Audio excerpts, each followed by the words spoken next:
Hello, everybody. Welcome to episode 73 of the Titanforge podcast.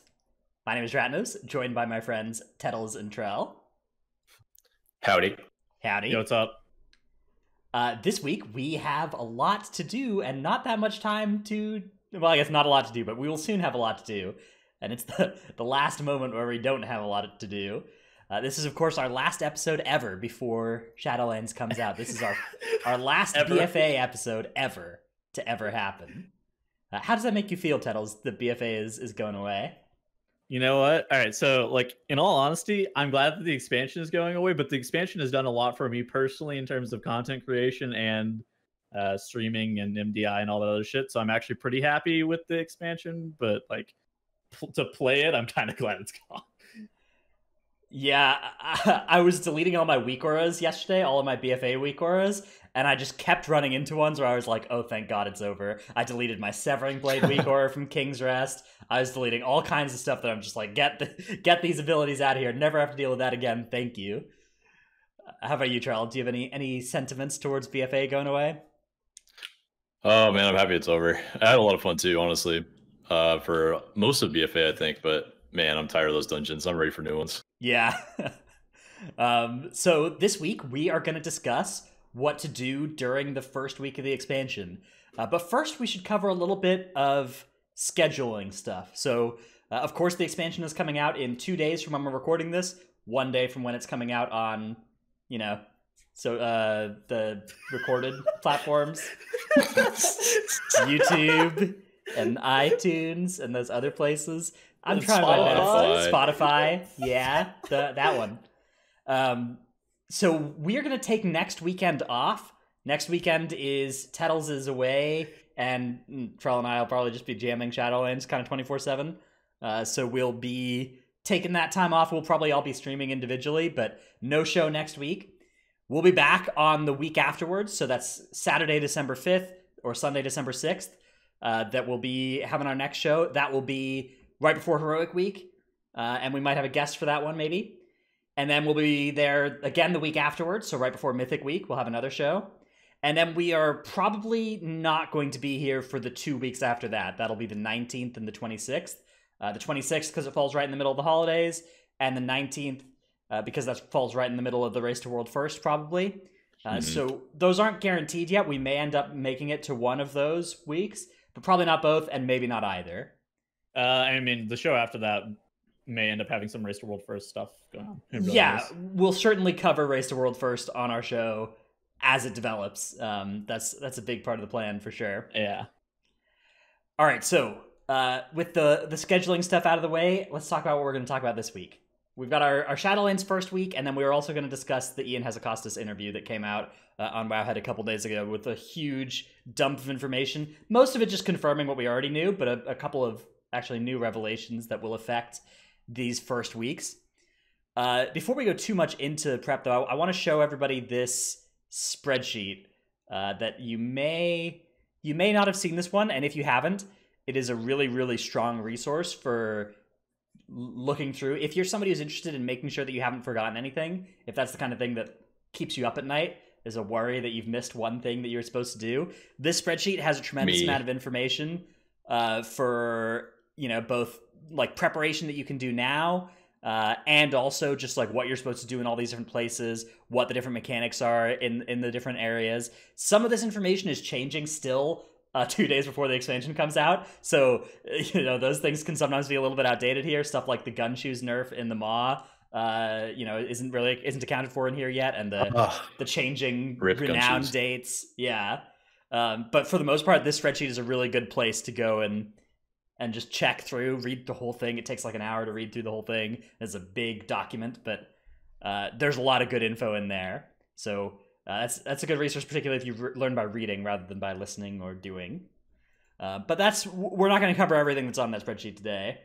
I think there's a lot of extraneous shit that you actually don't need to do. Basically, what we're going to be doing is talking about the stuff that like you should be doing on like a weekly cooldown. Yes. So the Shadowlands is not an expansion like BFA or Legion where there is reward for doing it all, right? Like there is some cosmetic benefits and stuff, but there's really no actual need to do everything.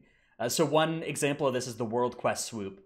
You may remember in BFA in particular, the top end raiders were all doing all of their world quests every day because it rewarded them with reputation and with extra AP. And then grinding islands intermittently. Yeah, so they would do a 1 hour world quest swoop at the start of their day, and then they would jam islands for 13 hours a day, and that was the like pre-raid, lifestyle for world first competitors. That's not what Shadowlands is incentivizing. There's no need in Shadowlands to do world quests that aren't in the emissary that you're trying to do. The emissaries are still worth doing. The calling is what they're actually called now. Yeah, I'm sorry. I'm gonna call them emissaries. It's gonna be hard not to call them emissaries. Yeah. But besides those ones, and besides ones that actually have a good reward tied to them, the only ones you might want to do are like if there's a rep that gates the legendary you might want to do those world quests as well. Otherwise, there's no reward for going and doing a random world quest in Maldraxxus. That's a big deal. If you're behind on renown, it can be worth to go out and farm some renown. So basically, if you swap covenants, or if you're just leveling or playing a character that is behind on renown, it can be worth to go out and farm some of that to try to catch up.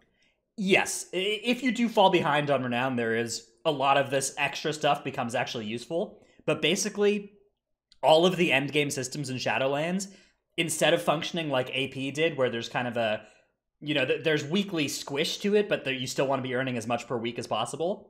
In Shadowlands, they all function like the Cloak did in 8.3, where there's a cap, and then you hit that cap, and then the cap slowly moves up each week. And, you're doing, if you do 10% as much of the maximum, you'll keep up with the cap, right? And there's no big reason to do more than that, except if you're behind the cap for some reason. So with that aside, let's start by talking about the first thing that we'll be doing when Shadowlands comes out, and that's leveling, except for Tettles, who's going to be AFK for the first 5 days of the expansion. Yes. Everything is great. So for leveling, it's actually important that you do all the main storyline quests. So you can actually hit 60 quicker if you do if you do like a lot of side questing or have like quests booked up in advance, like we were talking about last week with Mira's, for example. But you really want to do the covenant specific, like zone specific quest line, because you have to complete all of those to even be able to have access to choosing a covenant. Yeah, so you need to finish a zone's quest line to go to the next zone. And then you need to finish that last zone quest line in order to pick your covenant, right? Otherwise, you're stuck grinding at level 59 in Revendreth or whatever, and that is not a nice place to be. So you do want to make sure that you're prioritizing the storyline progress. You can't skip all of the XP that's on the table, though, because you also need to hit XP thresholds to move to the next zones, too. So you got to keep a balance of the two. If you have War Mode on, it's not that hard to, that extra 10% bonus is nice, and you don't have to do very many bonus objectives or grinding or anything like that. If you have War Mode off, you probably want to cover most of those bonus objectives to keep up with the XP, for the next zone. If you choose to level a second character, you can go any zone order you want, though. Yeah, so once you have one character max level, you get to have your second character's level with the Threads of Fate option. To do this, you just do the Maw intro quests like usual, and then in Ouroboros you get the option. And this option is pretty nice. It means that you no longer have to do the whole storyline. You're no longer in this kind of rigid path, and you can instead, if you wanted to like say level by dungeon spamming, leveling through dungeon spamming has been something that people do in a lot of expansions. Doesn't work with your main this time because you need to do the storyline, right? But if you wanted to level with Battlegrounds or with dungeon spamming or by running around and gathering herbs or by doing world quests or whatever, you can do all of that on a second character. Those are all valid options by choosing that Threads of Fate option. So it's a good plan. My personal strategy is my first guy, I'm going to level in a guild group with War Mode on as fast as possible. Try and just hit max level, get there quick, get ahead of the pack, stay ahead of the pack. And then my second through however many characters I decide to level on week 1, probably just Threads of Fate, War Mode off, world quests, chill. Nowhere near as much rush on those. You probably definitely want to do War Mode off, right? Because people at max level will be running around with War Mode on, just whopping your ass. Now, I CBA. Yeah, War Mode on is something I'm only doing for the first character, and then once I hit level 60, War Mode is turned off for the entire expansion for me. Oh yeah. There's no need for that thing to be on in this place. Unlike in BFA. In BFA, there was incentive to have War Mode on for more AP and stuff, and absolutely nothing close to that in Shadowlands, so feel free to turn that thing off as soon as you don't need the XP bonus anymore. So, there's a lot of different stuff that you can do when you're leveling, but for the most part, it's pretty on rails. It's pretty much just do the quests and follow the zones, have a good time doing that. The zones are really good. They're really good questing zones, so enjoy them. Hopefully, all the bugs that were still around a couple of weeks ago in the questing experience are gone by now. We'll see. I haven't quested in a hot minute, so I hope that they're gone since I've quested last. Then you hit max level, and that is where there's kind of... I imagine a lot of players are going to be like, what actually am I supposed to do now? Because there is no kind of like AP bar to just fill over and over again and keep that, leveling experience going. So the main thing you do once you hit 60 is when you're going to have to choose your covenant. So effectively, that means that you're going to have not much more information than you do right now about which covenants are good.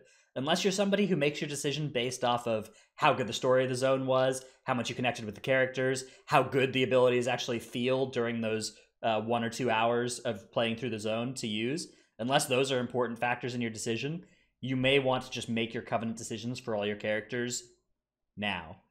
Now, maybe not right now, but maybe just before the expansion launches, because even up to right now, they're still changing these.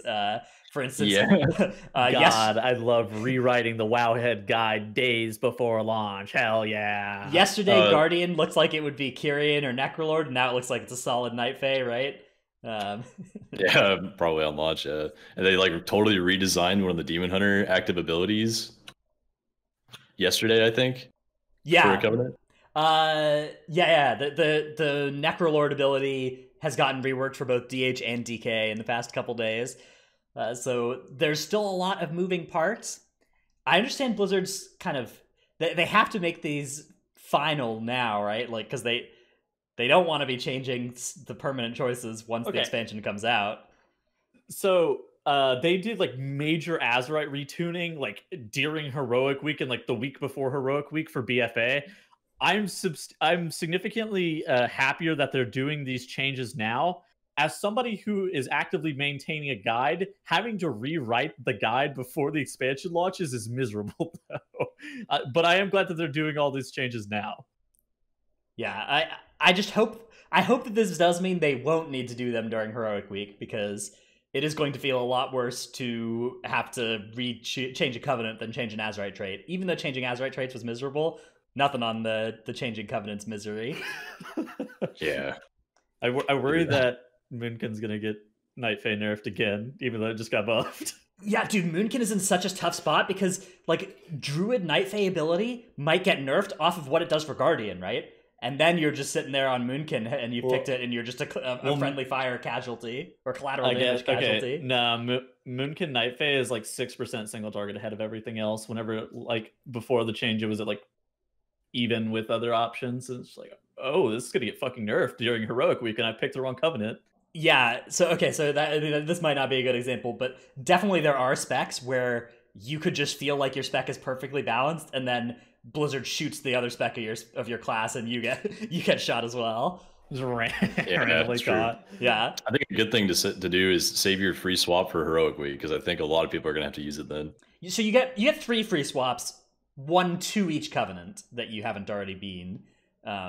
So the main thing is you can't swap back to a covenant you've already been without it being an annoying quest. That quest takes 2 weekly resets to do, so you do it now, and then you do it again on the weekly reset.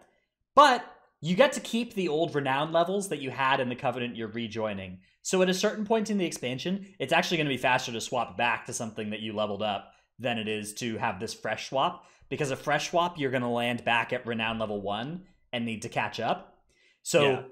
You guys remember how earlier there was kind of speculation that characters in top-end raiding guilds would maybe make new characters to have a fresh swap? I actually don't think there's too much danger of that, because for the next raid tier, you'd have to then grind Renown 40 on whatever you just Yeah, swapped to real that's a good quick. point. They won't But- do that. They'll just grind one of each. Yeah, so what you could do, you could do 4 characters, or you could do a character that just swaps to each and grinds each to Renown 40, and then like you're always only 1 weekly reset away from swapping to a Renown 40 character on each Covenant. I don't know. There's a lot of degenerate strategy that will be hugely dependent on how they tune all of these things, on what you might want to do with your Covenants. But anyways, you just pick your Covenant as the second thing once you hit max Yeah, level. Like, and then you immediately select Covenant as soon as you hit max level. Mm-hmm. Then you get to go and do your Covenant joining quests and, get your Sanctum up and running. So that's a couple hours of fun. Go through the Maw. Yeah, go through the Maw and like get your Sanctum up and running, get your Soulbinds, people unlocked. Soulbinds are an interesting choice where if you're concerned about Castle Nathria in particular, you don't want to just look at which Covenant is going to sim best with all of its Soulbind tree unlocked. You instead actually want to look at which Covenants have access to good early Soulbind trees. So there are some examples of this. For instance, the Night Fae Soulbind Dreamweaver gets you a second potency conduit on the first week of Mythic, it looks like. Whereas if you were playing Eventhier, you wouldn't get access to your second potency conduit until the 5th week of Mythic. So even if Eventhier was like slightly better for your spec, having access to a better Soulbind tree for those first 4 weeks of Mythic may be something that's relevant to you. It's tough to narrow down exactly where this is because, of course, every week, every Soulbind is going to unlock some more levels, and so it's really hard to optimize for this. But basically, just take a look at the Soulbind trees and see what's going on. Soulbinds are such a interesting system. Yeah. I mean, it's kind of like Legion artifact weapons, right? Where some did power spike earlier than others, right?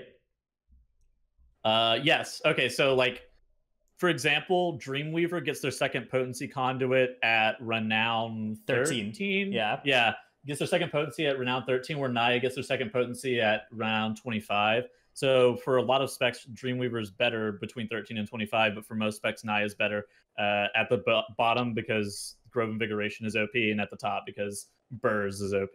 So wow, yeah, that's a huge difference. But that's within Night Fae, right? Those are both Night Fae.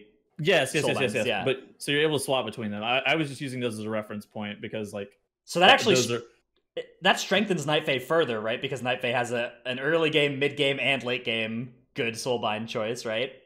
Whereas there are some Covenants out there that don't, like Venthyr does not really have anything that's going to be good for you in those first couple weeks, compared to say Dreamweaver. Yeah, that's going to be so hard to choose week to week based on, well, not only are the Soulbinds hard to choose based on renown levels, but also which legendary you should craft based on the loot you get on Heroic Week and Mythic Week. That's going to be a hard decision. Yeah, so let's talk a little bit about crafting those legendaries, because the best option if you're a min-maxer is not a fun one. It is to sit on your Soul Ash for as long as humanly possible and delay the decision. I recommend for most players to just build a legendary and have fun with it.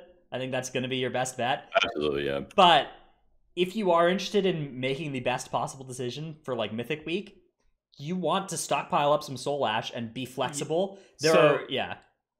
My guild, we were talking about this in our officer meeting, and we were thinking about like when should people craft their legendaries. We're pretty sure that we can get through Heroic Week without crafting a legendary. Like we think that we can clear the whole entire Heroic raid without legendaries on all of our people. So we are literally going to wait for Heroic Week tuning to be able to craft our legendaries because we expect minimal changes come Mythic.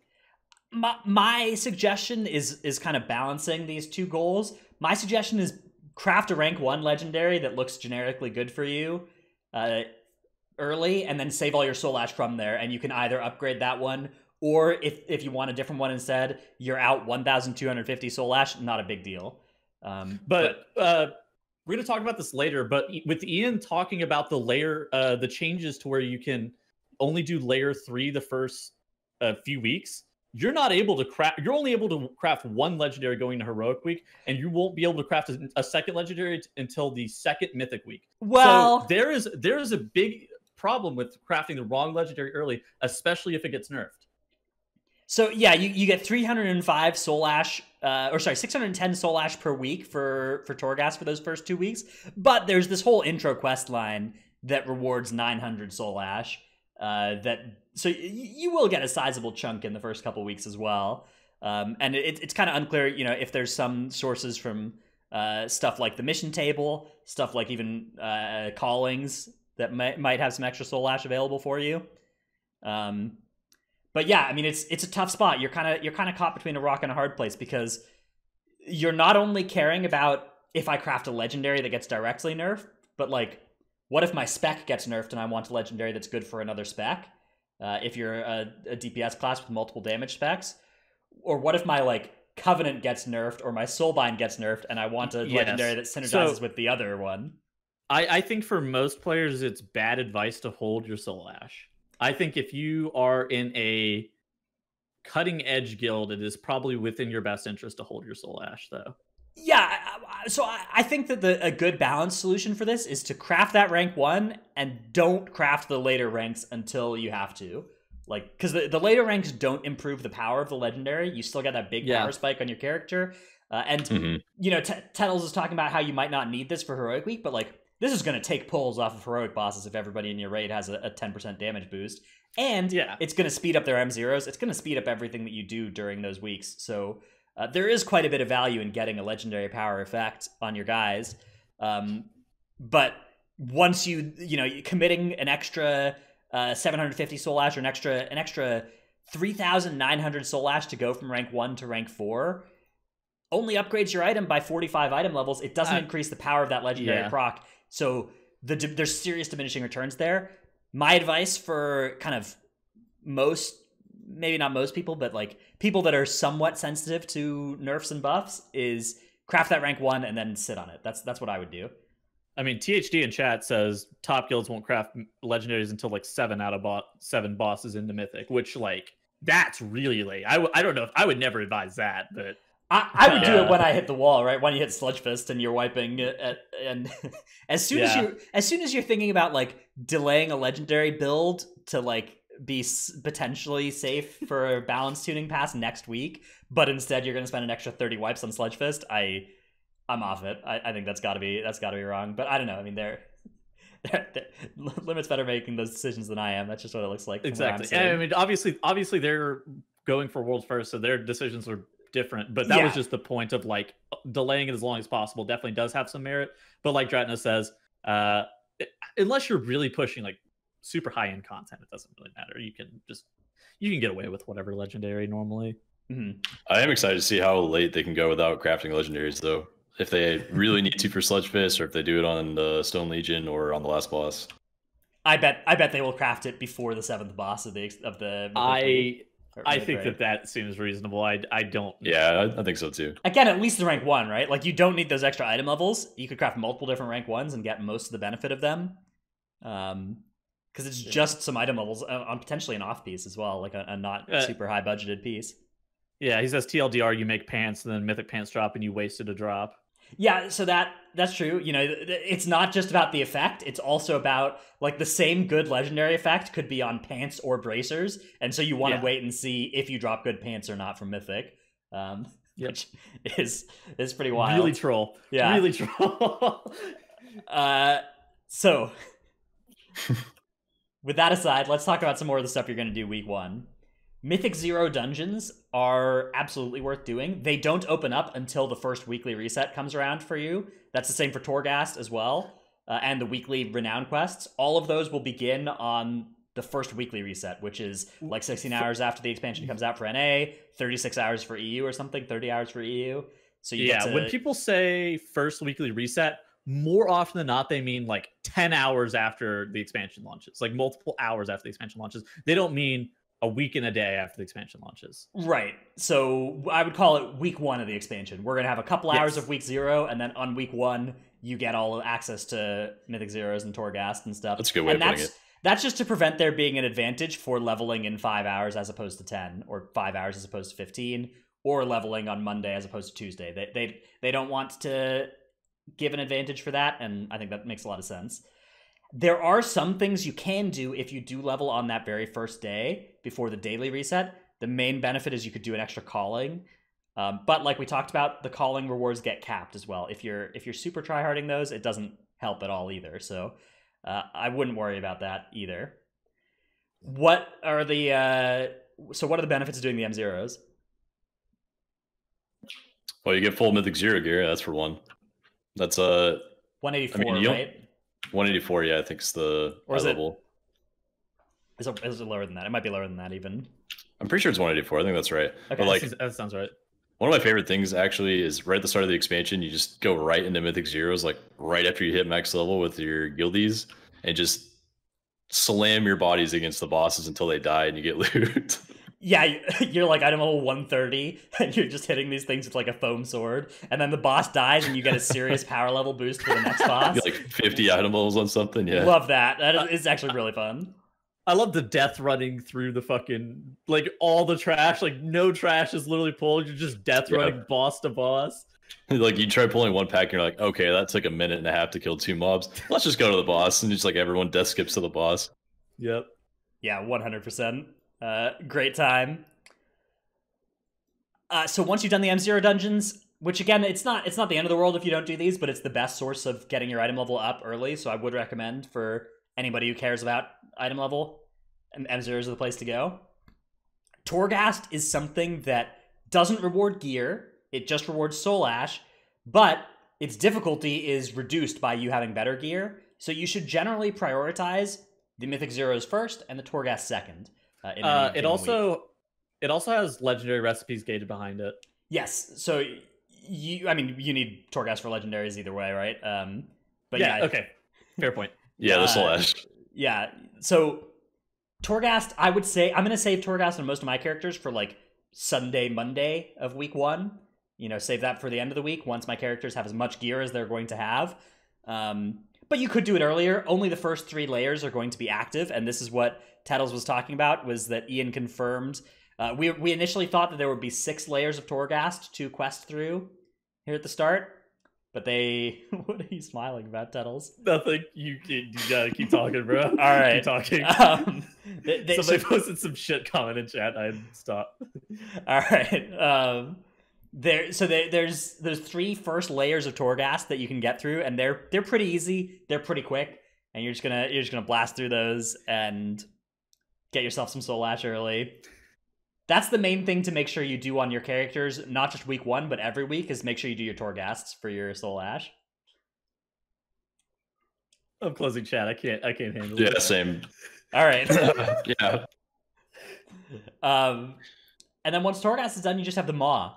The Maw is also a daily type thing, because the more you quest in the Maw, the more your Eye of the Jailer bar fills up. Once that maxes out, you basically got to leave the Maw. There's a little bit of ways you can cheese it, where you can maybe keep grinding a little bit, but like, we're talking serious amounts of effort here. We're talking about like 5 minutes of hearthing and then flying back to get an extra 1 minute of going and killing 1 mob and then hearthing again. Yeah. Eye of the Jailer is effectively like corruption, and it's like basically just a corruption effect that is stacking up, and the purpose of it is to eventually kick you out of the Maw, because they don't want you sitting there forever. Yeah, generally, which is good. I like that. Generally, you are able to survive all of them up to the full bar, and then once the bar is full, you're out of there. There are weekly things to do in the Maw as well, but there are a lot of like daily events, daily little things you can do, and each of those will increase your Eye of the Jailer meter, but they will also reward you with Reputation with Venari, who is a guy in the Maw that he sells sockets once you get enough rep, and what you use to buy the sockets is Stygia. Now, generally, you're going to want to prioritize that rep over the Stygia early on. Most things reward both, but some will reward more of one than the other. And you'll usually want to maximize for the rep early on so that you can get to the amount of rep to buy the sockets. And then you'll start maximizing for Stygia. But if your goal is to get the earliest socket in World of Warcraft, Reputation is the path to that. Not necessarily Stygia. Stygia can also be used to buff your Torghast run. Or not run, but your Torghast overall. You can make Torghast easier in several different ways with Stygia purchases. Hold off on those until you have all your sockets if you're a serious raider. Or maybe pluser, yeah. It's going to take a hot minute for you to be able to like actually farm up the ability to be able to socket stuff like well into prog. I think that socketing stuff early on is going to be a byproduct of probably like tiers in the future, unless they like change how you do it, because you have to grind through Venari rep, and then you have to grind Stygia to be able to purchase them. It does make me wonder what the next patch is going to be like. I wonder how far behind you're going to be if you haven't grinded out 10 socket items before the tier comes out to have in your bags. What if it's the same resource? Like, what if it's still Stygia, and what if it's still just Venari rep, and you just like socket every single item for the rest of the expansion because of the Stygia that you farmed up in Season 1? I mean, that is what the system is currently looking like, and I hope that they've considered that. I and will have don't an believe elegant that. solution. I do not believe that it will be like that. They'll probably do the same thing with like Residuum that they figured out with Season 2 to 3, I think, in BFA. Where they scaled it up super far, so if you had like a little bit amount of Residuum, it just didn't matter. And you make the old item only work on items below a certain eye level or something. There's something that I totally forgot about. You can only socket 5 items. Yes, so unlike in BFA and before, there are a lot of slots that just cannot hold a socket in Shadowlands. In Shadowlands, it's only like rings, belt, bracers or something. There's like 5 slots for 6 total items that can have a socket in them. Because 2 necklace rings. Too, but I don't know what else it is. Yeah, the difference between a fully socketed gamer and a not fully socketed gamer is smaller than it used to be, and you don't have 13 slots to grind like you did at the end of 8.3 if you wanted to manually socket all your gear, which is a welcome change. Love that. Agreed. Either way, the sockets discussion is mostly going to be saved for later. The main thing is just don't spend your Stygia on Torghast upgrades if you are a competitive raider, until you're done with progression, or if you're a competitive Mythic Pluser until you have all your sockets. Is probably the advice I would give. Again, it's a free country. You can do what you want. You know, if you would like to make Torghast, if there's a Torghast upgrade that you want to purchase, go for it. Dratnus, it is my constitutional right to spend Stygia in a poor manner, and I will not allow you to tell me what is the best. It is my constitutional right to do this. So once you've exercised your freedoms that way, you're all set. Your character's all done. Now, if you've been paying attention, we've been talking for a little while, but it's only like, I don't know, 15 hours of stuff to do on your first character on the first week. Yeah. Maybe a little bit less, maybe a little bit more if you're smelling the roses along the way. M0 is pretty long compared to the rest of the stuff, but like leveling is going to be the largest chunk. Leveling is probably going to take you like 7 to 10 hours or so. Then M0s are probably like 4 hours total. Then the rest of that stuff is probably like another, I don't know. Yeah, that's a good thing to say. Like if you're new to World of Warcraft and this kind of grind, the M0s do take quite a while just because of the travel time getting between them. Like that adds like 10 minutes between dungeons. There's 5 people in the group. They always get up and go do things while they're going. Someone goes off and tries to do a world quest to get ahead, and the others have to summon them, aka every boomkin I've ever played with. And then if you're new to the game, if you're newer to the game, you might wipe a bunch of those dungeons. Try to allocate a bunch of time, or like cut it into 2 sessions, like 4 dungeons one day and 4 dungeons another day. It's probably the way to go. I mean, if you're pugging those, that's a big benefit to getting there first, right? If you hit max level in 6 hours or whatever, 5 hours, the only other people who are max level are also fast levelers and are more likely to know what they're doing. So getting into those first Mythic Zero groups is maybe something that'll save you a lot of time in them. I mean, they're probably not pugging Mythic Zeros. That's true, though. But I mean, a lot of people will be pugging Mythic Zeros. A lot of people will be leveling fast on their own and then not have a group to play with. There are a lot of guilds where there's like 1 or 2 hardcore levelers in them, right? And those people aren't going to be able to group with their guildies for a couple days. Fair point. I mean, yeah. But why would you do Mythic Zeros? Because of weekly lockout. Yeah, there's no rush to do them, but people will feel rushed to do them. You know what you do? I like doing it right off the bat. Yeah. I love queuing heroic dungeons. That's my favorite. That is actually not a bad use of time. Fun. It's not a bad use of time either at max level. Like, heroic dungeon gear will be replaced by mythic dungeon gear, but it's a good way to make mythic dungeons easier. Spamming a bunch of heroic dungeons will raise your item level, which will make it easier to get invited to or have smooth runs in M0s, or at least you can make your own group and set a high item level, and that all is ways to make this a little bit less painful, because there will be some groups that will spend 5 hours in in M0 the other side or whatever, and they will be wiping that last boss for 4 hours in a row on week 1. So That is not it. you may wish to avoid that situation for yourself, or that may be something that is part of the week 1 experience that you'll look back on fondly. I can't tell you how it'll be for you. It's like people who talk about some. Oh God, what are like some like the notoriously bad dungeons? They're like, oh yes, I remember doing Alcatraz or whatever. Yeah, Alcatraz. Toldigor. Toldigor, but like Toldigor did like jail you in the fucking dungeon is the difference. Yes, it certainly did jail you in the dungeon. You didn't have a rogue. You were actually jailed in that dungeon. Not a doing Mythic 0 week. You wouldn't get hard walled in there. Yeah, it's true. I don't know. Yeah. It wasn't that bad. Was there some in Legion, like Alcatraz M0? I remember being kind of... Or sorry, not Alcatraz. Archway? Alcatraz was the one we were just talking about from TBC. Do you remember the Oculus from Wrath? Oof. Is that the one in the air? Yeah. Yes. Oh, God. A delightful dungeon. So yeah, that may be one of those. They looked back on fondly. So maybe getting trapped into 5 hours the other side is the best for the experience and for the culture. Yeah. All right, let's get on to our tip of the week segment, and then we will do the Ian interview. My tip of the week is that there are some movement speed gems that you may wish to purchase. They are called Straddling Viridium and Straddling Sage Agate for 3% and 5% movement speed, respectively.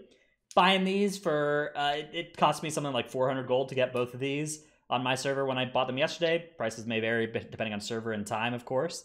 I bought these and put them on all my characters so that I can move a little bit faster during the leveling time. So that's my tip of the week. This is, if this kind of thing sounded good to you, read through that whole spreadsheet, by the way, because there's a lot of stuff like that you can use. Small chance they get removed and not available before this and when our podcast goes live, though. Yes, Blizzard has been detecting fun that could speed up your character's leveling. So, Rip gun shoes. Gun shoes got deleted from the mod. Yeah, movement speed gems. I feel like they're low key enough that they might be able to sneak through. Did XP gems slip through, or did those get nerfed? I know that whenever I was leveling through in beta, XP gems worked, but I don't know anymore. I believe they do not, but I don't think they do. No. I cannot prove it, yeah. Oh, also, just like a quick tip before mine, the experience pots that you can get from the vendor for the honor-bound medals, you should use one right off the bat when you start, and then use a second one right before you hit level 51, so you can get another hour out of it. Yeah, because They're capped at level 50. You can't drink those at level 51, but they work at level 50, so definitely a good tip. My actual tip, something that we already talked about, is... That's the third soulbind choice in your tree. If you're looking at Abyss soulbind, it won't even be available until week 7 of the expansion, I think, and that's in February. So if you're looking to play that as your Abyss for raid or something, I'd probably just pick something else to begin with, and you can free swap to that covenant later, or just swap to that soulbind of the same covenant if you want to do like the first or second soulbind instead, right off the bat.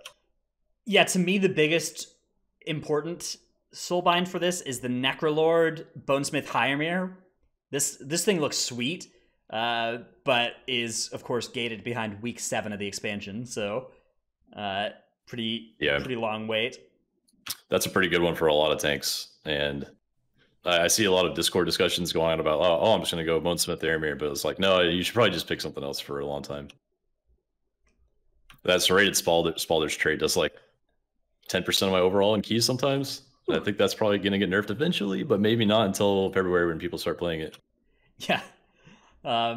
Tettles, what is your clip of the week? All right, so we don't have a clip of the week this week. Wow. I could not find anything, but I have a tip of the week instead. So my tip of the week is, if you still have any Titan Residuum, go and spend it on the lowest item level pieces that you can from the Residuum vendor, and buy the lowest item level Azurite and convert it into gold. Yeah, so you want the lowest item level Azurite as possible. If you have higher eye level Azurite, it's efficient to scrap it and then buy lower level Azurite with the Residuum that scraps out of them. This is very stupid to do. It's very stupid. Unless a couple thousand gold will change your life, this is not... this is something like a 20-minute investment to make 5,000 gold or something. So, I think Let's be real. The exchange rate is something like 4,000 or 5,000 gold per 10,000 residuum you do this with. It's a lot of clicks, and it is very stupid. Coming from the guy who gave you a tip of the week about positional Hearthstone setting, this is a stupid tip of the week, he says. All right, man. I'm just saying.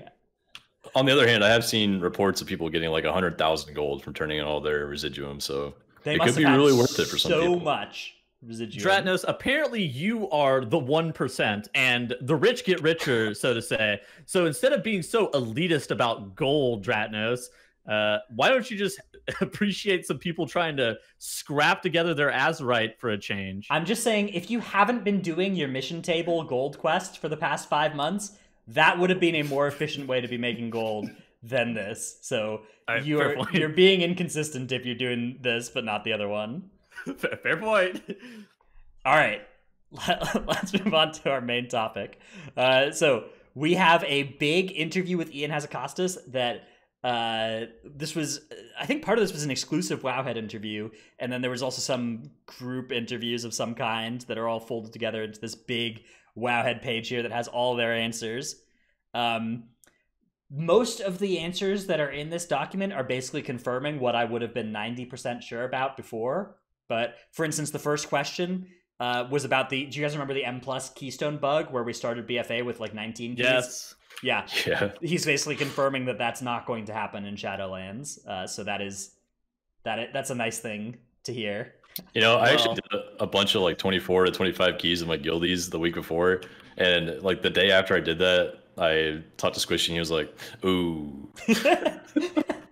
Ooh, yikes. Well, I mean, if you asked it before BFA, I'm sure he would have said the same thing, right? I think he would have been like, oh, let me go check the code.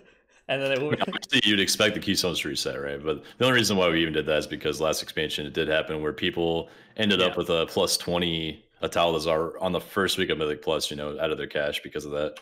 Yeah, fun fact, that is why Keystone deletion existed for Season 1 as well. That's right. Keystones weren't deletable, and then people had these plus 20 keys that they would literally instance cap if they tried to down level to below level 10. And so Blizzard instead allowed you to delete your Keystone and get a new one. And that opened Pandora's box when we were like, hang on, we don't have to go, when our group has 4 King's Rest keys, we don't have to go to King's Rest. This is a blessing. But then it was taken away.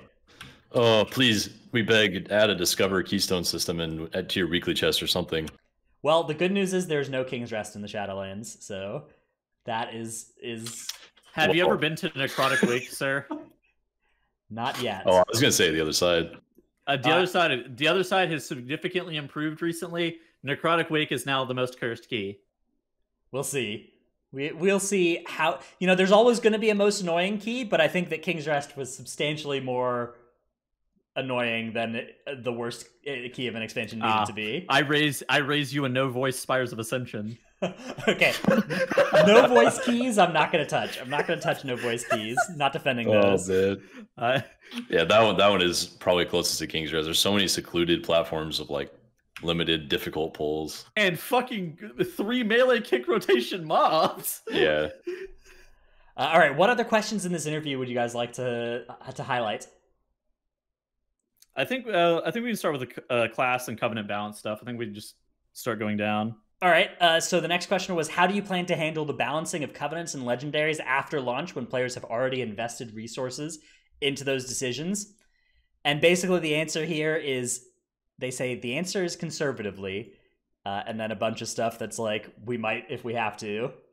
So I feel like the thing that would make us feel kind of secure here is if there was an announcement of a protection against nerf. Yeah, either a time that the nerfs would happen by, you know, promise, or a thing that was like, hey, if we nerf your legendary, you can scrap it and get your soul ash back, right?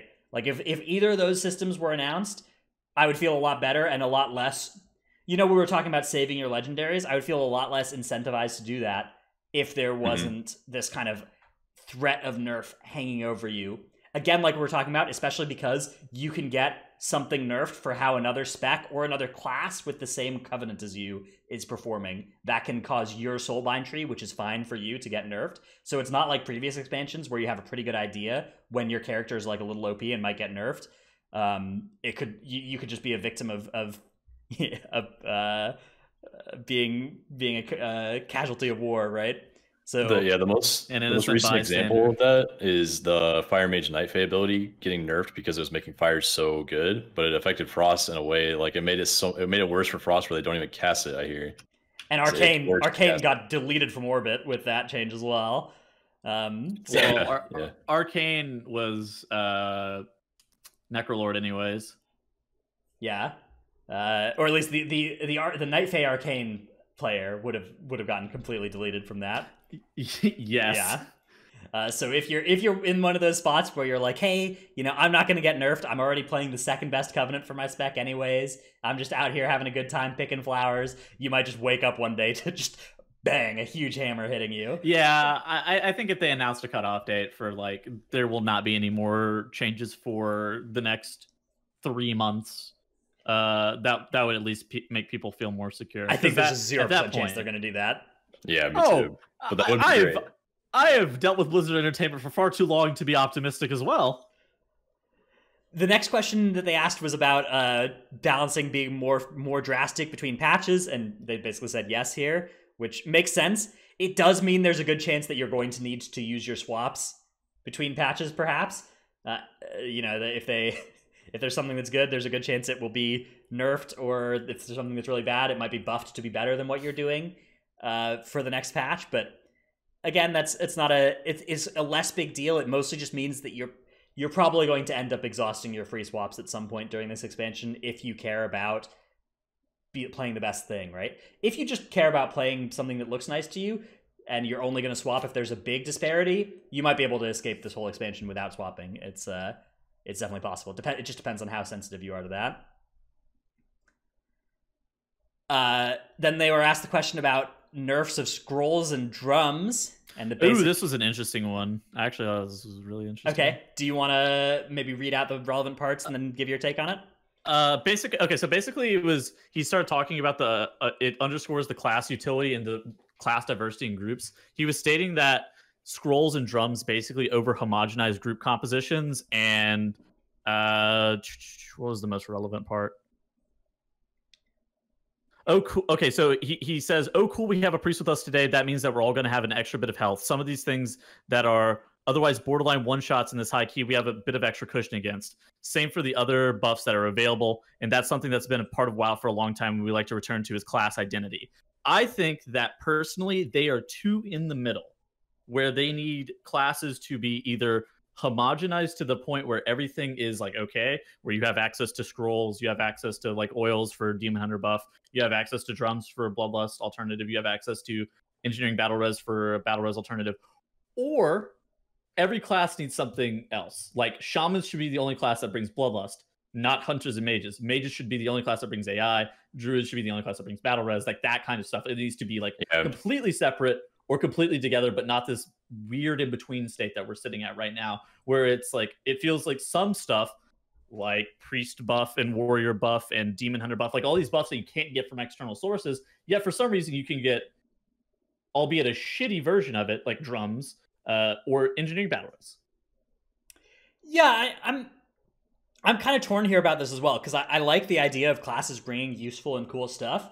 My problem is just that there's a pretty big disparity between how useful, like, the suite of rogue abilities, bringing Shroud, comparing to, like, what a shaman brings to a Mythic Plus group, where you're just like, Well, okay, imagine if you don't have a Bloodlust alternative, right. Like, period. So, yeah, exactly. Like, what you could do to balance that is make sure each class brings something invaluable, like, really valuable, that isn't replaceable. But right now, you're right, we're kind of in this middle place where some classes bring some irreplaceable stuff, some classes bring some pretty good but just numbers stuff, and then some classes are kind of bringing nothing, and that is Paladin. Paladin brings fucking goose egg. Paladin brings, like, Paladin's a tough kit to make because they have so much utility, especially functional in PvP, right? Like stuff like Bop and all of those effects are really valuable in a lot of settings where you're counting how much utility people have. But the group buff dynamic, the like route changing possibilities or dungeon enabling possibilities that they bring, absolutely could use some more love there. Well, I mean, they're not bringing something that's like, I would say that this Oh, other utility is like they do bring the auras. That's they true. bring Diva Aura. auras, but they don't bring mandatory raid slot stuff. Yeah, Diva Aura is. I think Diva Aura is I think pretty one damn Diva good. is going to be good. Yeah. Okay, that's From the Red Pally too now, or the Holy Pally. And so yeah, you don't have AM, so I mean it's like not as great on Holy Paladin. I guess the auras are. That's still 2% less damage on every player. And 20 players, that's a lot less damage. Well, I mean, it's assuming that you're all in melee. But yeah, okay, fair point. I do agree with Tuttles, though. Like, if you compare to Lust classes, say Shaman and Mage, think about all the things that a Mage brings to a key right now over a Shaman. Like, it brings AI, it brings just as good of a Bloodlust, it brings high burst damage compared to Shaman, I think, right now. That's fire, at least. Like, if you just compared all those things and just cut out their damage alone, like, Mage just brings twice as much. Oh, and Mage food for the healer, which increases mana regen a little bit faster than normal food. There's just like all kinds of things. A shitty cheat death alternative. They have an immunity where Shaman literally has Onk. Onk is sort of an immunity if you don't, if you're not too skeptical.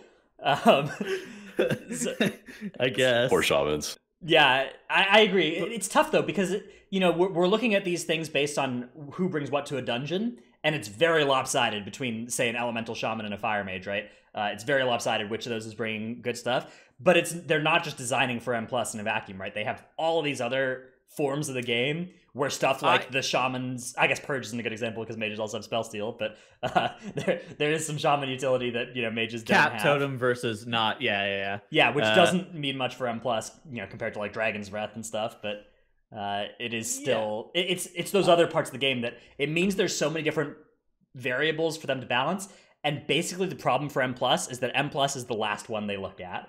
They balance the raid, they balance maybe the PvP if it's an expansion where they feel like doing that, and then they might balance the M+ if they have some interns lying around. I think that it's absolutely at the point where it's too much in the middle of not homogenized enough yet too unique to where it's like realistic. Because like if everything was like super unique, it is like this whole entire like you never like a bag of tricks, you never really know what you're gonna get kind of thing, where it's like each class does bring something that's incredibly valuable. Then it's like, all right, this kind of feels cool, but now we're at like an in-between where it's like, I guess I have battle res, but that DK also has battle res, and so does that warlock. Oh, you know what? Shamans do have a purge that does not give themselves a buff like mages do. But can be better than mages in some cases, like the other side, where if you spell steal the thing off the Deathwalker spirits, then you die. Yeah, that's like the King's Rest minions, right? Where spell steal not a good answer to those. Yeah, also a reason why I think other side is the new King's Rest, because they have the exact same mechanics there. All right, the next question was about revolving door type class balancing, which basically means they considered making it so that a spec that was bad one expansion is good the next expansion, and their basic answer is that that's not something that they consider, and that just some specs have some fundamentals that are likely to be strong. And I agree with this. The actual way that balancing works is kind of a reverse revolving door. If a spec has been good for 2 expansions, it is more likely to be good the next one than a spec that has been bad for 2 expansions. I have something for you. Okay. I open this up. I just posted in Twitch chat because I know that's where you can grab shit from. All right, I was thinking of this as well. So let's just throw that right up on the screen. So he does say this, but then that was met with some major criticism where it's like, what the hell? This is proof that they don't use a revolving door, right? The warlock has been in the door the whole time. There are some the gateway through the door, bro. There are some quibbles I have about this particular graph. Like this graph would tell you that Demon Hunter was bad during BFA, which I think is not like I wouldn't draw the conclusion that Demon Hunter was more than twice as bad as Rogue was during BFA, for instance, in Raid. So I think that it's worth spending some time thinking about what the actual metrics are here. But yes, I would not contest that like Warlock has been dominant in Raid for 2 expansions now, and there's no sign of that stopping. And like Paladin, Survival Hunter, Windwalker, Monk have been weak in Raid, and Paladin it's a little bit of a tough spot because Paladins actually have been involved in a lot of world first kills. Rep Paladins have, but certainly their like damage number positioning on meters has been low for several expansions in a row, and there's no sign of that necessarily stopping here either. So yeah, I mean I think this is kind of proof that the fundamental abilities of some of these specs and the fundamental ways their abilities work don't change, and if those are well suited to a raid environment, they continue to be. And I mean, forward. it's time spent above average too, which is like so this is on Warcraft logs, like the statistics page, right? And you just every time your class is in the top 50%, it gets a bump in this. chart, and right? he updated it every 2 weeks. He's updated. He's pulled every 2 weeks since I don't know, since WoD. So like the data is accurate over time, but it's not. It doesn't give a full picture of what exactly was happening at all the moments, right? Yeah, especially you know one of the things we're looking at here is like Warlock has 3 specs, right? Whereas Monk only has 1. And so like yes, that is part of the reason that Warlocks are strong, but also it means that's going to be kind of if you think about that afterwards as well, it sort of gets double factored into this type of analysis. Which I think it's a fair analysis. Like as a pure DPS, you should be like cautious, like actively willing to reroll to. And you can look at Priest up here. Priest only has the 1, and it's still third place on this analysis. Dude, Priest has been good. That's actually pretty good for Priest. I was looking at all the pure DPS specs, and most of them are at the top. But yeah, Priest is up there. Yeah, so you know the tweeter here, Babylonius, says if it's not deliberate, it's surprisingly consistent for an accident. I believe it's not. It's neither deliberate nor an accident. I think it is just incidentally what happens when there's an ability like Demonic Gateway that is core to how Warlocks function, or there's the multi-dotting playstyle, which is core to how Affliction works, and those are just likely to be good in any given tier, regardless. I mean, this isn't even like valuing utility. This is pure damage numbers, right? If the good players are playing Warlocks, if every guild is bringing a couple Warlocks and Warlocks are good, they're pretty likely to show up high on these averages, right? Like survival is so low because no serious players are playing it. There are a lot of tiers where this survival's actual sim is pretty good, and it would be pretty high up if it wasn't. I mean, I have for the fact that nobody was playing it. I have the like actual like Google Doc that he uses too. If you want to look at it, I don't know if you do or not. Okay, yeah. Let's take a look. The spec chart. Yeah. I've seen this thing. I've looked through this whole thing as well. Yeah. But it is sensitive to what the metagame is as well. Like it is relevant what happens on, like, it's not just a question of is the spec, like if a spec is simming 2% better, it may look 10% better on logs because the good players have all chosen to play it, and good players do more damage than bad players. Yes, relative to that in particular, like also relative to that in particular of like Windwalker monks or survival hunters or whoever feral druids have all fucking rerolled to either demon hunter or rogue over the tiers. Yeah, sure. I'm sure relatively it's going to look like that sometimes, but like he's using 75th percentile average for mythic raid, which I mean, I don't know. You should get enough parses over time, right? It's a lot easier to be a 75th percentile of an unplayed spec, though, than it is to be a 75th percentile Fire Mage and Nyalotha, for instance. Yeah, sure. Okay, absolutely. There's a lot of pressure on the good specs where 75th percentile is actually a pretty good showing.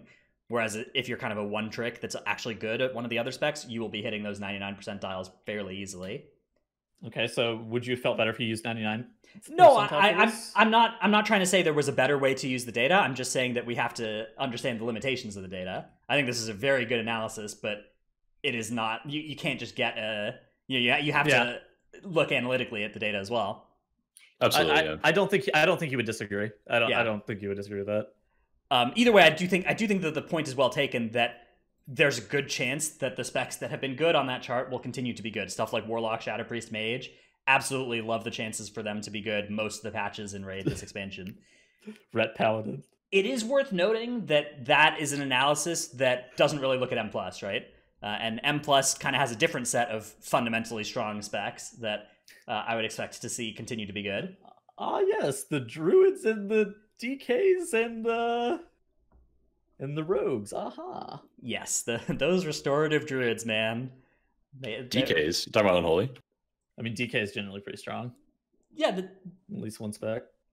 There has been a good DK spec, except actually been most recently where there hasn't been one. But if you looked at like before these last couple seasons, there's always been a good DK spec. I mean, Frost was good in the Nyalotha season. It's fine, yeah. Yeah, I mean, I would say it was good, but like people didn't play it very much, I think is the deal. Yeah, from your perspective, every spec was good in Nyalotha. Shit. Leave me alone. All right, let's move on to the next sections of this interview. And then there's specs like Sprees that are innately bad. I guess also to tackle onto that. There's specs like Shadow. High ramp up time is a drawback for M+ for sure. That being said, Shadow actually looks like it might be. Yeah, Shadow's pretty nice this coming patch because they have like searing changed quite a bit, right? Yeah.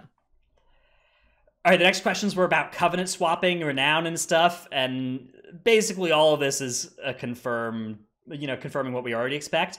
One kind of good answer was catching up on renown if you swap covenants. Is that by doing all the stuff you can get there in a couple days to be pretty close on renown, which is nice. That burden is going to increase as the expansion goes on, right? Because that ceiling is going to be getting higher. But yeah, that first free swap, if you're willing to then play for a couple days and do all your swoops and stuff, you should be able to catch up reasonably effectively. Other than that, not too much here that I think needs our discussion. One question was if there's going to be any catch up for Soul Ash for legendaries, and the basic answer here is not really. There's sort of some things that are effectively catch up measures, like the fact that you will be able to earn more Soul Ash per week later in the expansion. If you join the expansion later, you won't have these first kind of slow weeks ahead of you, but there's not really any direct catch up for legendaries. It doesn't really matter. The legendaries are only a couple weeks to craft anyways. I think I'm actually okay with this because, like you said, they're only a few weeks to craft. How many legendaries do you really need? And there's a great point here that is being made. Catch up in the sense of more options isn't the same as being strictly behind someone's item level or artifact power or say their cloak level in the past. So, cloak level catch up was something that I, particularly the +3 Malefic Core bonuses, those being gated for returning players and for newcomers, I felt was egregiously bad because you were forever months behind these other guys, or not forever, but it felt like forever. With legendaries, you build your best legendary and you're 99% caught up within a couple weeks. Yeah, and then, I mean, you just have to upgrade it, and sure, there's some legendaries that are situationally better than others, and you can swap them in and out intermittently, but I think the odds of you using more than 3 or 4 legendaries seems pretty low to me, unless you were playing all specializations. And if you want to do that, that is the kind of situation where I'm fine with an alt being behind. I'm fine with alts not having the third best fire legendary, compared to the main fire mage. Yeah, I'm okay with that too. Yeah, I think that his answer is fine. I think that the catch up mechanic for Soul Ash does not need to exist personally. One question that did cause some worry here and might be worth us expanding on a little bit is, are legendary patterns 100% drop chance when you read the requirements? And the answer is not always. Sometimes. And one scary thing actually is the world boss legendaries. If you have a good world boss legendary, there's a chance you won't have it until a couple weeks into Mythic, because there are 4 world bosses and there are only 1 per week. So you may be waiting 4 weeks from when world bosses start spawning to get your legendary pattern if you want one from a world boss. Do we know in particular how the specific wings of Torghast and those legendary patterns work? Or is it just layer based? I don't know for sure, but I expect that if you have Abyss legendary from Torghast, you should be able to have it by Mythic Week. I hope. Yeah, if that's not the case, I don't know. I'm not sure. It's check your spec and see where your good legendaries come from, and maybe have a plan to build something else on Mythic Week if you can't get your Abyss one yet. So from what I've seen, it's just been layer based, but I worry that it could be potentially also if it's based on which tile set it is, that's worse. Yeah, because those rotate every 2 weeks, and it's I don't remember how many tile sets there are. I'm just oh no, dude. Ian actually just tweeted a couple minutes ago. This is a side thing, but I put in chat. They are gonna fix the draw to 10 lands XP pots, so we can't use those leveling either. What? I bought those. I bought so many draft 10 lands yesterday. I did too. I sent them to all my characters. Oh, okay. All right. Well, I'm changing the item and choose.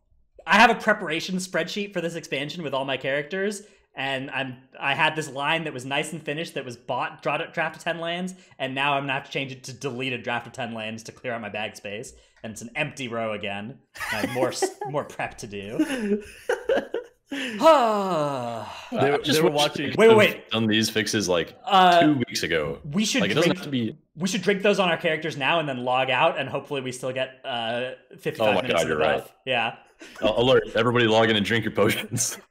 Actually, you know what? There have been times where drinking a draft of 10 lands the wrong way has gotten you banned before. Maybe this is not. Never mind, let's not do that. Abort. Abort. So the MDI caster desk this season is having an awful lack of Dratnos, it seems like. I wonder what happened to him. Rumors have that he's still banned from that draft of 10 land incident. Imagine if there was just a second wave of draft of 10 lands bans, man. Oh, God. Titanforge podcast gets community banned for draft of 10 lands exploit. Dude, imagine if the last ever Titanforge to happen was our ban getting Titanforged up to like 2 years. Pointing, wow, I'm gonna get a fucking normie job, man. Fuck it. All right, next questions were about conduits.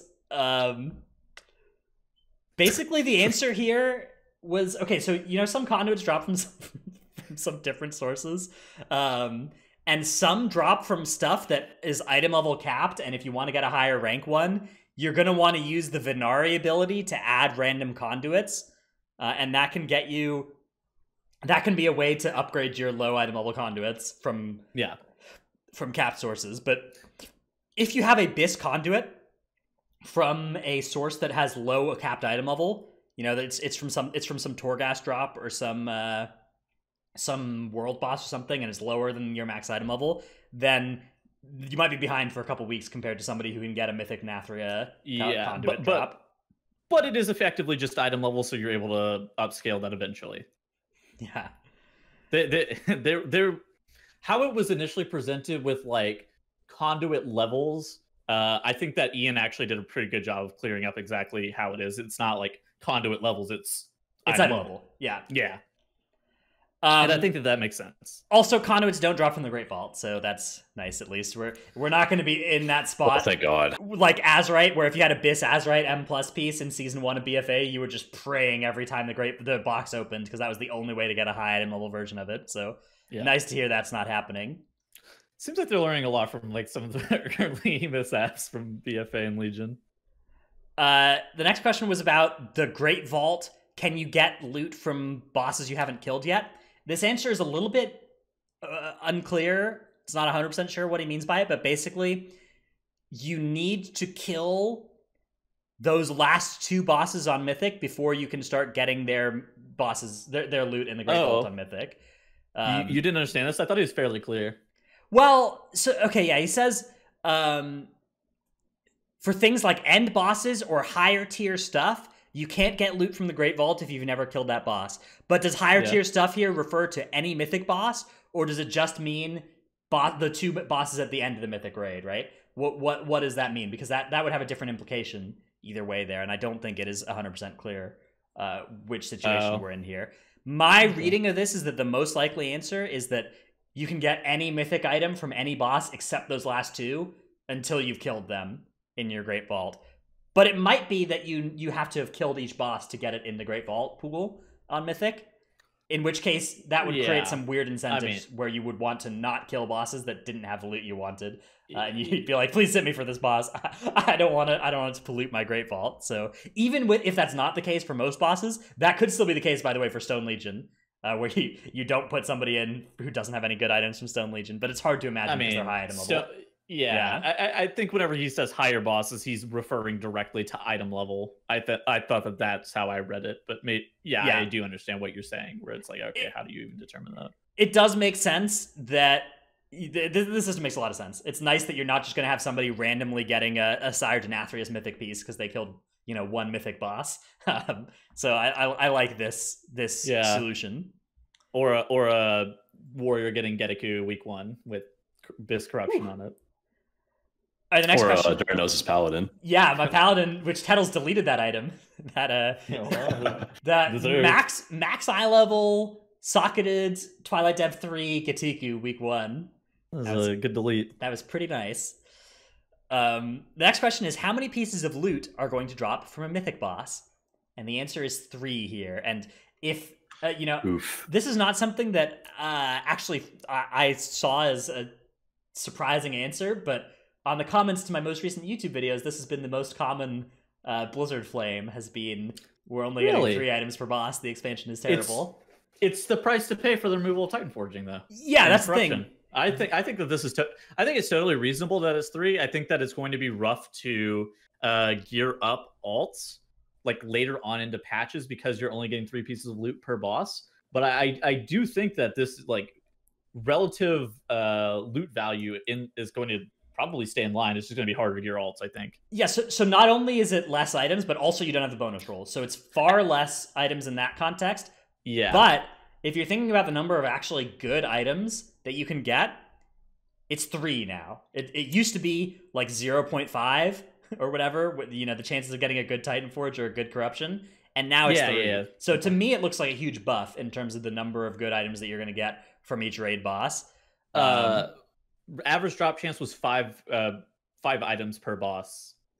On Mythic, yeah. So, that was the old amount.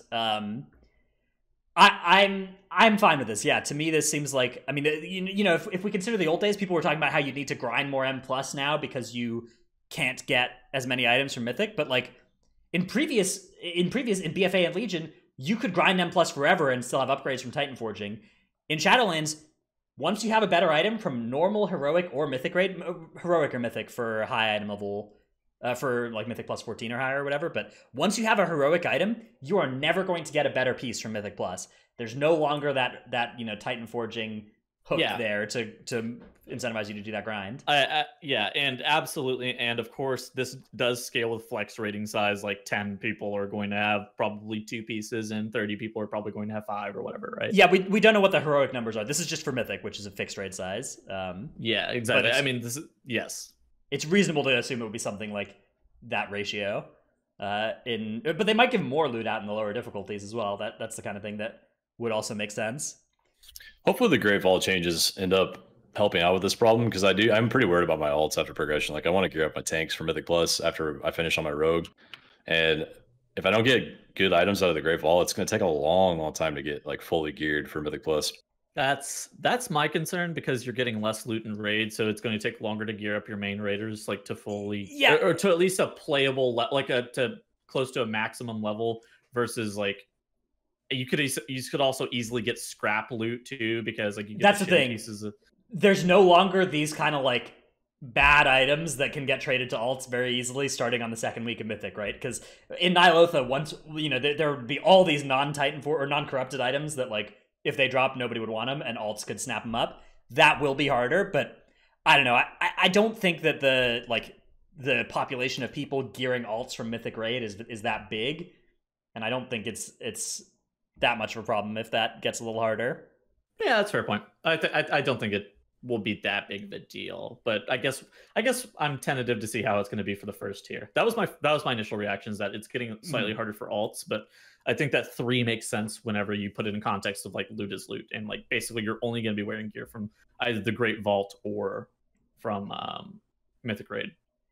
Any plans to bring back Master Loot? No. Obviously no. This is going to be a question that they keep asking for the next 10 years, and the answer is going to be just no every time, and everybody's just always going to be like, oh, bring back Master Loot. It's not happening. Squishy's gonna write that down as interview questions for the next fucking 100 years. Yep. Little discussion about armor stacking and funneling. I don't want to spend too much time on that.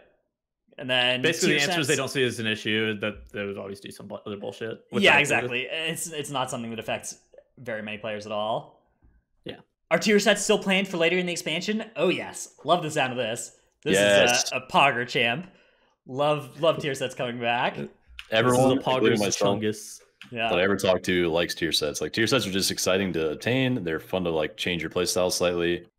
I'm glad to see it coming back. They will further increase the gap between like a mythic raid geared character and a not, and mythic alts. You know, getting a full tier set. That's going to be the kind of thing that will further make that harder. So the player that's trying to do world first keys and not mythic raid competitively might be an endangered species once this comes out, even already, but, you know, a very small population again. Call JB, he's crying. Any plans to nerf Bolster and Necrotic? Nope.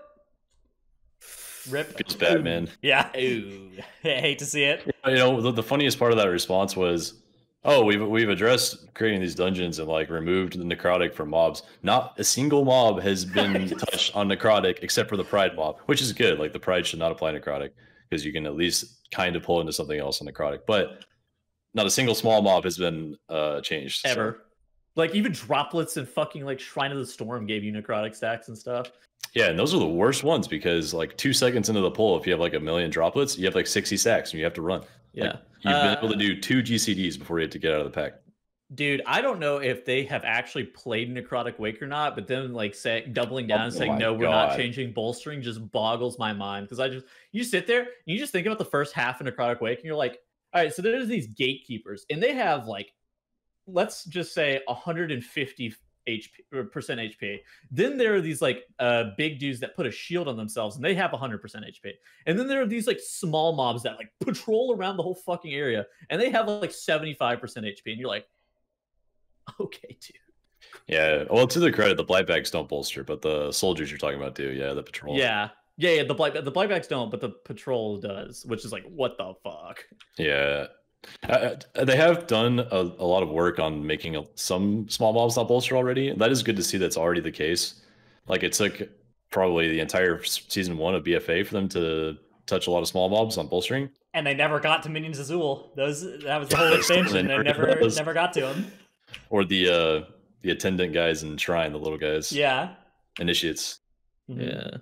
I mean, I don't know, man. Like the fact that they're not really willing and or looking at bolstering and necrotic actually kind of shocks me. I will say I'm a bit surprised that they don't see those as issues, but yet they saw. I'm surprised too. They saw bursting as a problem and they fucking made it dispellable. And it's like, bursting owns you in a +7 key if you're if you're in a pug group. Bolstering also kind of owns you in that context, but it's okay. I just think that if you body pull a trash pack, you shouldn't be punished for the next. I don't know. You have to wipe basically. Yeah, I actually don't. I don't mind that too much. I just don't like how much it restricts your options that week. And I'm a stupid range DPS and body pull trash packs occasionally, man. It's how I don't mind you getting punished for that. I think that's deserved. I mean, I deserve to die for it. For sure. Don't worry. There's a week that includes both of these awful affixes in 1 week and tyrannical on week 12 of the rotation. So yeah, when we get there, maybe some of the developers will do Necrotic Wake on necrotic and bolstering, and every time their tank goes into a pack, he instantly dies, or he has to kite, and then all the mobs hit the nearest player and kill the group anyway. Yeah, so I have an SSD, so it's been a couple years since I've seen a loading screen in World of Warcraft, but back when I used to play on a regular hard drive, there was this loading screen tip that was like, it's great that you're spending time in Azeroth, but remember to spend some time outside Azeroth as well. My understanding is that's the purpose of bolstering and necrotic being on the same week. Is that that's a week that's telling us it's time to go play some something Cyberpunk. Else. Yeah. It's time to play Among Us, bro. Among Us, yeah. All right, let's move on to, let's see. There's still half this interview to go through. Yes. Is there any specific question? I don't want to go too much longer on our show this week because we're already 90 minutes in. Are there any? It's a lot about the Maw. Yeah. All right. Anything you want to highlight for this Maw answer? Well, we could talk about the lore. Will we see Nathanos return? So I don't think that there's nothing really to talk about the Maw. Basically, he's just saying that go do whatever things upstage. He's just talking about like the corruption. I don't remember what it's actually called. Whatever it's actually called, Eye of the Jailer. He's basically just talking about Eye of the Jailer. That it really matter. The lore doesn't matter. I thought the average day in Shadowlands was interesting, but I think I don't know. Show's getting long, so they're good. Yeah, I mean, that's basically what we're talking about at the start of the show. You do your Renown quests, your Covenant campaign chapters, your Torghast runs, and then, whatever you want. There is some incentive to do some PvP, by the way, for anybody who's looking at what to maximize on their main in these first couple weeks. Grinding some PvP is not a bad idea. There's some good rewards behind Honor. You can upgrade some PvP items to levels that might let you then trade in certain slots as well, which it could be potentially useful too, depending on what you're up to. And then there's some questions about actually, this is the end of the interview. Nice. Then there's a question about just the experience of working from home and creating it, which, if you want to go read that, that's in the Wowhead interview. Yeah, I'll link in chat. Mm-hmm. There you go. That's the Ian interview, though. Let's get to some Q&A segment. First, we can do our reading out of the patrons. Tettles, have you ever done a patron reading out? I know Trell's done it a couple times. Have you, Tettles? Yes, I've done it a couple times. Okay, all right. Would you like to do it again this time? No, but I'll do it anyways. Dratnos skamazing me into doing this. All right. So first and foremost, we have giving PI to Mordia, not Anna of US Proudmoore. Okay, never mind. That comma confused me. So ignore that weird ass pause. I was very confused with the names here. All right. Okay, so the first first one, one, Mordia, not in a US Proudmoore. Yes, that makes sense. Yes, I'm a Boomkin. Blizzard. Oh my God, buff our damage, please. Moonkins are still garbage. Kill me. I've been nerfed enough. We have King of Skills, Zuku, Ja. I wish I was Dranos' Dino Pillow, Chrome, Trekkie, the Martia, Regulus, Never Nude, and Chewy. That's one person, by the way, who named themselves that. Delete DH. Can your name for this week's show be this exact quote? Gopher, stuck in the busy season during expansion long. Feels bad, man. And then we have King of Skills, Zuku, Ja. I wish I was Dratnos' Dino Pillow, Chromed, Trekkie, the Marsh Hare, Regulus, Never Nude, Chewy, Titanforge, aka Trump insisted there's additional numerous frauds over recounting the general election. Lufer, Ursoc Reborn, Zivex, Tettles, can my name for the show be this exact quote? Banned from the e-girl bathwater stream. Sonara, Daz Boot, better Mage Lead than Tal. Brought to you by Dratnos the Excel Wizard, Brad Ceratops, Gino the Boomer, Necrius. Will Blizzard ever care about balance, class, identity, and agency? Shadow Priest can pump if you chain pull, just give them a chance. Nevik, Sinmora, Eevee, Frosty K, New Meta, Stevenson, an unnamed benefactor. Take Light of the Protector and Frenzy Region off the GCD. Wobonesy, no verse, no trick. I scheduled a Tettles Flame. Sir Maticus, aka Grumpy Druid of E-Girl Bathwater. Dymat, Syncope, Gamerdad in Training. 18, Supra. Hanny is going to pump in Shadowlands. Nyx, Xylic, My Brother Needs to Play More and Stop Being a Noob. Flick from Ascendance, Gallic, Brusif, Chewy. Dratnos Routes or Biss. Are those coming back in Shadowlands? Oh, yeah. Okay, Dratnos Routes or Biss. Vesuvius can't pick a main and it's getting too late to be so indecisive. Reroll Balance Druid. Ralph, 2449. And then the opposite of a push week is BDSM plus, which I definitely agree. Bolstering Necrotic is BDSM plus. Oh, true. All right. Big shout out to the patrons. Are getting wild. I read people's name twice because somebody changed their name. To that segment. Well, because that segment has kind of been unchanged for so long. Those like 5 names in a row are people that just don't screw around with their names every week. And so I've gotten pretty good at reading it quickly every time, not having to do any reading comprehension. Anyways, let's move on to Q&A. Our first question comes from Fever Dreams in Discord, who asks, how much renown can you get in the first week?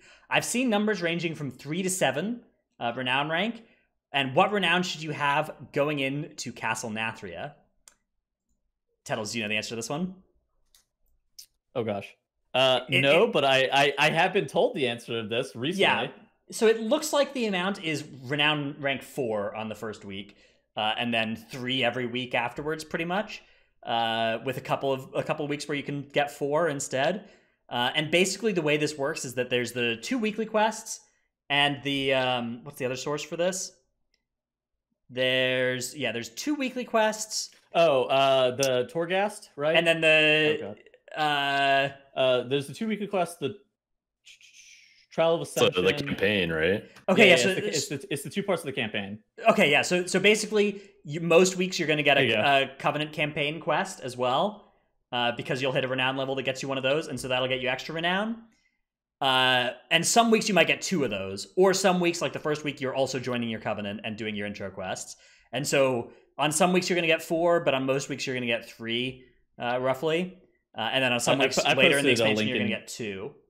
I posted a link in chat as well, so you can pull it up as well if you want. For the record, this is unconfirmed. There are chances that this will change, and that this is what it looks like right now, to the best of like the Wowhead guys' knowledge, Squishy's knowledge, in fact, and that is thanks to So this is what I would put my money on, but I would not describe this as a 100% chance that these are the numbers.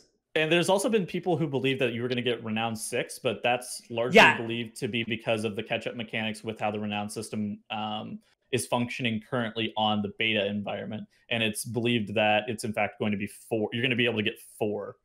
Right, because on beta the catch-up is in place because beta's been running Yes. for several weeks now. But what we think that when it comes out on live, it will be 4. On the first week, again, not 100% sure, but like if you check the big spreadsheet I showed, that one has different numbers because of those catch-up mechanics being kind of factored in, which we expect will not function that way. So yeah, it's largely believed that it's going to be 4. So. And that means that for Heroic Week, it'll be Renown 10, and for Mythic Week, it'll be Renown 14. Notably, Renown 13 is what you need to get that second potency conduit if you're Night Fae. And it's, I think, Renown, it's somewhere on week 6 or 7 that you'd get it for Kyrian or Necrolord. And I think you're looking at week 9 or 10 if you're a Venthyr to get your second potency conduit. So if that's something that's important for you, those are important numbers, and you can kind of double check once we actually know what it looks like in the first week. Yep. Next question is from Foden in Discord, who asks, how important is it looking to need all 4 covenants in your group, and which specs are going to be more flexible when it comes to not having just 5 Kyrians? The context for this is that most tanks look like Kyrian's going to be pretty good for them, so there's a good chance you're going to have a Kyrian in that slot.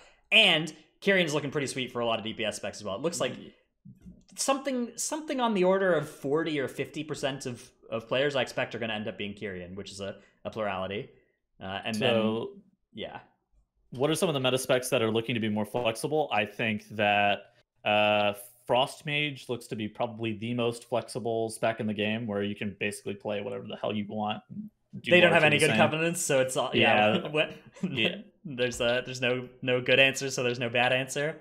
Well, I think first we need to see what the meta specs will actually end up being after all the tuning and after people get fully geared, because we really don't know based on like the beta stuff. Everyone was at 200 to 210 item level at different points in times, and everyone's going to be like 220, 223 plus, eventually. Guardian also seems to be fairly flexible from like a tanking role perspective. You're able to play either Fae, Kyrian, Night Fae, or Necrolord for tank survivability, and then like if you really want to go ham with damage, Venthyr is pretty potent, but you can make your healer go whatever as well. For it's likely that there are, with the exception of a couple healers, there are a lot that you can just force them to do. Resto Shaman can play both Venthyr and Kyrian, from my understanding. Or wait, maybe they're Venthyr Necrolord. So let's. I think they're Necrolord. Let's answer the question of how important is it to have all 4 covenants in your group, because I think that's a pretty operative one. I was going to say, I don't think it's actually super important, especially right off the bat. You don't need all 4 covenants in your groups to do 15s. It can help a little bit for the dungeons that you want the buffs in, but all the buffs from the covenants themselves have been balanced in a way that I think at cutting edge levels of keys, it'll only matter within like 1 level range above at the highest level, you'll have the covenant bonus, and then like -1 level, maybe you didn't have the covenant bonus with a geared group.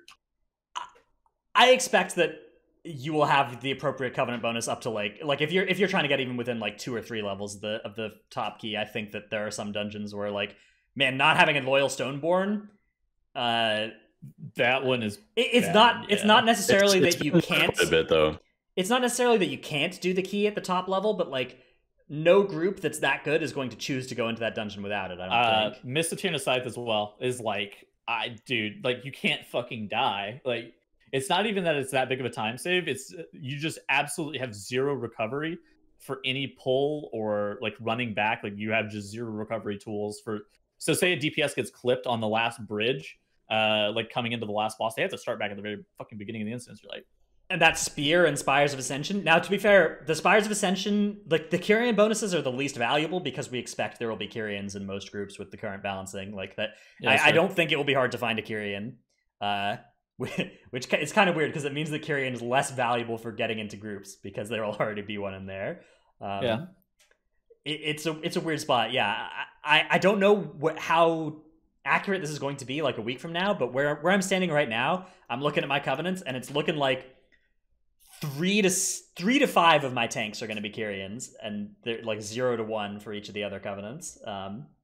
So it's definitely a strong covenant to start off with, especially for tanks that don't care about potency conduits as much. There's a little bit less incentive to rush Fae for the early Dreamweaver second covenant or second potency conduit. All right, do we have any more questions? Anything from chat that we want to pull out here? I didn't see anything in particular. All right, then that is the end of our show. We will not be back next week. Next week, there will be no Titanforge podcast, and then we will be back the week afterwards. Remember to tune into all of our streams. We'll all be streaming stuff during Shadowlands at the start, except for Tettles, who, remember to send him some happy wishes while he is alone with just his phone and not playing Shadowlands. We will be back in 2 weeks with another one. Later, everybody. Later.